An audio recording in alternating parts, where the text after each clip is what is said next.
Olá pessoal, bem-vindas aqui ao canal de novo, nosso canal de informações, de esclarecimento de dúvidas a respeito de nutrição, de alimentação, saúde e qualidade de vida. Antes de começarmos o vídeo de hoje, eu peço a você que se inscreva aqui no canal, marque as notificações para receber vídeos atualizados. Ao final do vídeo, compartilhe com a sua família, com os seus amigos. Nosso canal está começando, o meu intuito aqui é trazer informações com veracidade para vocês.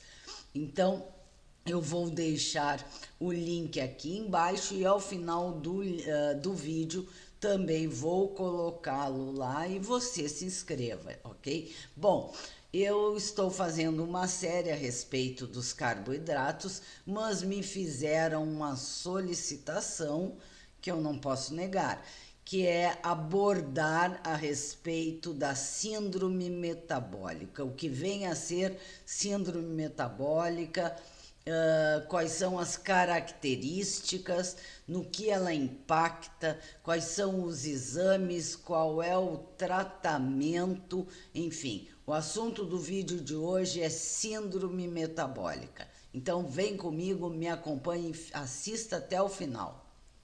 Então vamos ao nosso vídeo de hoje, porque me pediram para falar a respeito de síndrome metabólica e também já pegando o gancho para essa série de vídeos que eu venho fazendo a respeito de carboidratos, tudo está entrelaçado, vamos dizer assim. Carboidratos, dieta low carb, síndrome metabólica, diabetes, resistência à insulina, enfim, é uma série de vídeos que eu vou fazendo.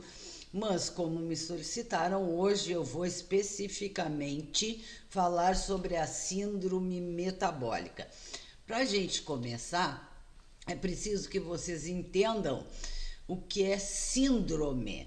Síndrome, pessoal, é um conjunto de vários fatores metabólicos que ocorrem, que estão agindo simultaneamente. Antes de mais nada, é preciso saber identificar se o nosso paciente tem ou não a síndrome metabólica. E para isso existem alguns critérios de diagnóstico. Na realidade, são 5 critérios, mas se o paciente apresentar 3 deles, já diagnosticamos como síndrome metabólica. São eles: o primeiro, alteração da pressão arterial. Aquela pessoa, aquele paciente que tem a pressão arterial em repouso elevada. Isso quer dizer o quê? A pessoa tem algum grau de hipertensão, ou seja, tem uma alteração cardiovascular. Um segundo ponto, um segundo critério, diz respeito à resistência à insulina e diabetes.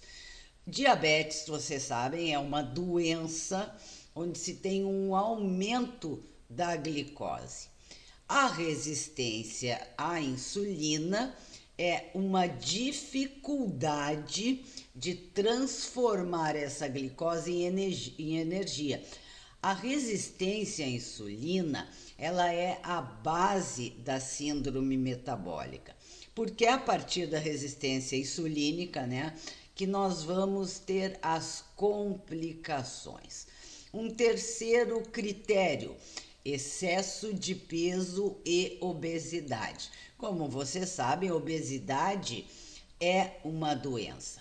A obesidade não predispõe somente à resistência à insulina e o diabetes. Ela também contribui diretamente para os processos inflamatórios no nosso corpo.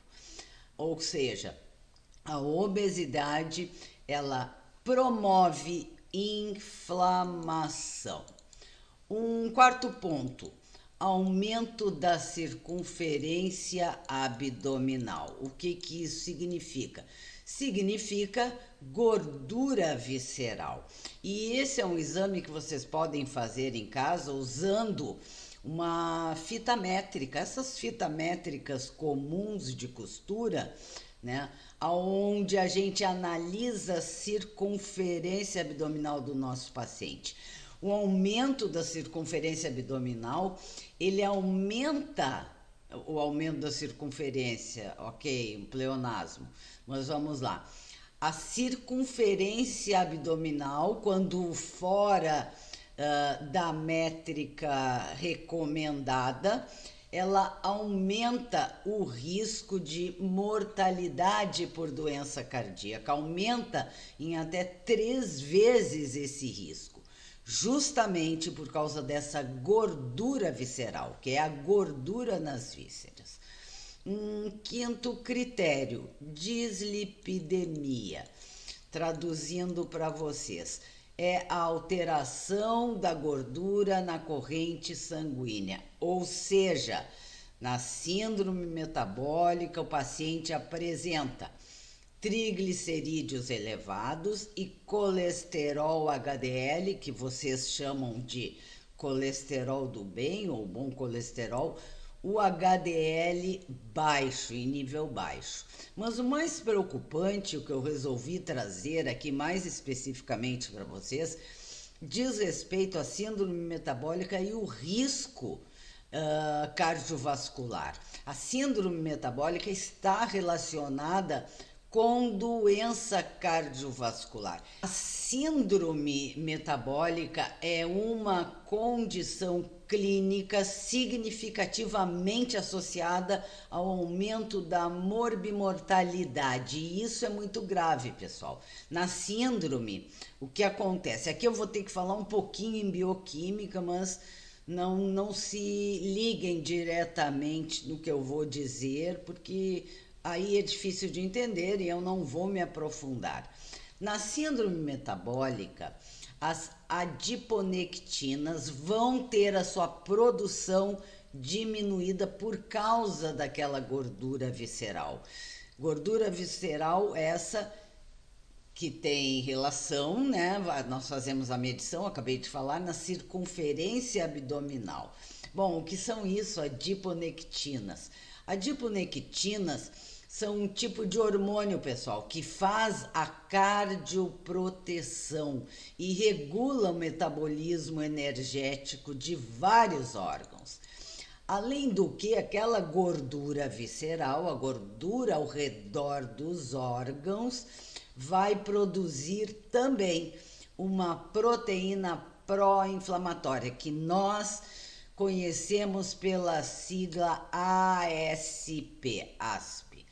Essa proteína ASP, essa proteína inflamatória, vai favorecer a formação de gordura saturada livre no sangue.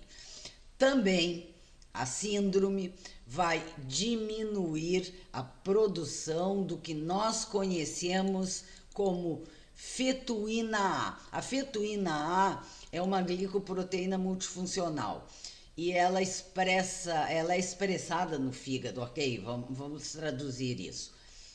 É uma glicoproteína, ok? E ela tem a sua produção hepática, produção no fígado. E entre as funções dessa fetoína A, está a modulação da calcificação vascular. O que é isso? Essa fetoína A, ela inibe a calcificação das artérias coronárias. Mas a síndrome não para por aí e ela realmente é um risco enorme às doenças cardiovasculares. Nós vamos além aqui. Posso dizer também que a síndrome metabólica estimula o que nós conhecemos por TLR4 receptor. Ok, lá no músculo cardíaco. Nós chamamos de Toll-like receptor 4, mas vocês não precisam gravar esse nome, obviamente. É um receptor que tem a sua maior expressão no coração. Esse receptor, está relacionado às doenças cardiovasculares. Tanto aqui, abro um parênteses, que por isso, essa é uma das razões que o paciente que tem síndrome metabólica precisa ter uma atividade física regular, porque a atividade física regular é capaz de reduzir a expressão dessa TLR4 no coração. Por sua vez, esse receptor TLR4 estimula, ele ativa uma via inflamatória que é o centro de toda a inflamação. Mas, pessoal, vamos além ainda. Temos ainda mais com o que nos preocuparmos, não paramos por aqui. O excesso de glicose, né, naquele paciente diabético, naquele paciente com resistência à insulina, o excesso de glicose vai se ligar ao colágeno das artérias, diminuindo a ação deste colágeno nas paredes arteriais, o que vai causar o quê? O que eu falei lá no início, a pressão arterial aumentada. E nós precisamos, gente, desse colágeno para que nós tenhamos uma melhor dilatação arterial, uma maior flexibilidade dos vasos sanguíneos. Ainda mais uma outra questão. A gordura visceral da circunferência abdominal diminui também a ação da plasmina. Plasmina, que é uma enzima que dissolve coágulos, que limita o crescimento de coágulos. Então, essa gordura visceral vai diminuir a ação dessa plasmina. A plasmina controla a formação de trombos. A plasmina tem ação antitrombótica. Como consequência de tudo isso, a nossa paciente com síndrome metabólica pode vir a ter uma isquemia cerebral ou um infarto. Então veja o quanto a síndrome metabólica é preocupante. Precisamos também, além de enquadrarmos, vamos dizer, entre aspas, o nosso paciente em 3 desses 5 critérios, vermos os resultados dos exames laboratoriais. São vários os exames, eu trouxe aqui para vocês alguns. Primeiro, a glicose em jejum. Valores do exame de glicose em jejum igual ou maior do que 100 miligramas por decilitro é preocupante. Outro exame, a insulina em jejum maior do que 13 é preocupante. Outro exame, triglicerídeos maior do que 150 miligramas por decilitro, o colesterol HDL para mulheres menor de 50. Aí nós temos também, temos que ver HbA1c, enfim, nós temos vários exames para pedirmos, né? Inclusive a polipoproteína A, que é uma proteína que facilmente se liga à glicose, que ela é formadora do colesterol HDL. Mas como tratar? Qual o tratamento da síndrome metabólica? Nós temos que tratar, pessoal, é a base do problema. Parte do tratamento é a prática de exercício físico regularmente. Medicamentos também, sejam eles para baixar a pressão arterial, sejam eles para baixar a glicose, e a alimentação. Aí entra a alimentação low carb, principalmente se a nossa paciente tem diabetes, se a nossa paciente está obesa, se a nossa paciente tem sobrepeso, inclusive na resistência à insulina, que é atrelada diretamente ao diabetes, mas pode ser também uma alimentação que nós chamamos plant-based, que é uma alimentação rica em fibra, sem farinha branca, com baixa quantidade de glicose, sem carboidratos simples, sem carboidratos refinados, consumindo mais carboidratos complexos, comendo mais legumes e frutas. É um outro modelo, mas que também se aplica. Existem alguns suplementos, sim, que nós podemos prescrever ao nosso paciente, mas não vem ao caso aqui, não vou falar sobre isso. Bom, pessoal, o que eu quero deixar claro é o seguinte: não se trata síndrome metabólica em casa. É preciso uma equipe multidisciplinar, que seja o seu médico, o seu nutricionista, o seu educador físico, que seja em alguns casos também o auxílio o acompanhamento de um psicólogo. Uma equipe multidisciplinar te garante um tratamento de qualidade. A síndrome metabólica, então, vamos dar um resumo aqui. Ela vai determinar várias alterações metabólicas. Por exemplo, gordura no fígado, aumento da secreção de insulina pelo pâncreas, promovendo aí a resistência à insulina, aumento dos níveis daquele colesterol que vocês chamam de ruim, diminuição do colesterol bom, o aumento da pressão arterial, o aumento dos triglicerídeos. Aquele paciente pode vir a ter uma pré-diabetes, ele pode inclusive evoluir para o próprio diabetes, e o risco, que é enorme, de doenças cardíacas. Então veja assim, é muito complicado, não se trata em casa, precisa saber, precisamos de um profissional que entenda, porque são várias situações que acontecem ao mesmo tempo. O paciente com síndrome metabólica, nós não podemos, por exemplo, só tratar o diabetes dele.